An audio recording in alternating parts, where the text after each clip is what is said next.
Pelaku percobaan perampokan minimarket di wilayah Kelurahan Bantarjati, Kecamatan Bogor Utara, Kota Bogor pada 23 September lalu diringkus jajaran Satreskrim Polresta Bogor Kota belum lama ini.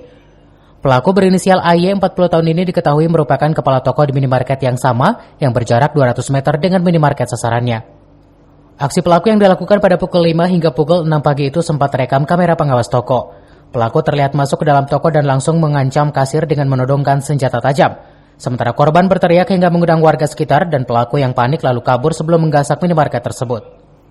Kepada petugas, tersangka mengaku nekat melakukan aksinya lantaran terhimpit ekonomi untuk menutupi kebutuhan sehari-hari.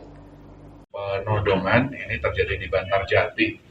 Kejadiannya sekitar dini hari, ulangi subuh ya, antara jam 5 sampai jam 6 pagi di Alfamart ya, di sebuah toko waralaba.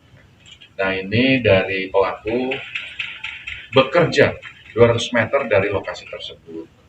Ini sebagai kepala toko ya, kepala toko juga gitu ya, kepala toko juga. Nah, melakukan penodongan terhadap kasir di Alfamart sekitar jam 6 pagi. Dan kemudian dengan menggunakan senjata tajam, kemudian helm untuk menutupi muka dari pelaku tersebut, jaket dan lain sebagainya, mengancam ya, kepada kasir. Kemudian kasir berteriak, kemudian ya, pelaku melarikan diri dan kemudian kami amankan.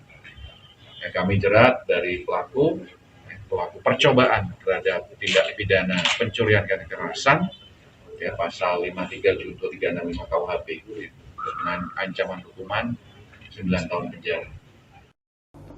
Untuk mempertanggungjawabkan perbuatannya, pelaku dijerat pasal 365 ayat 1 junto pasal 53 KUHP dengan ancaman hukuman 9 tahun penjara.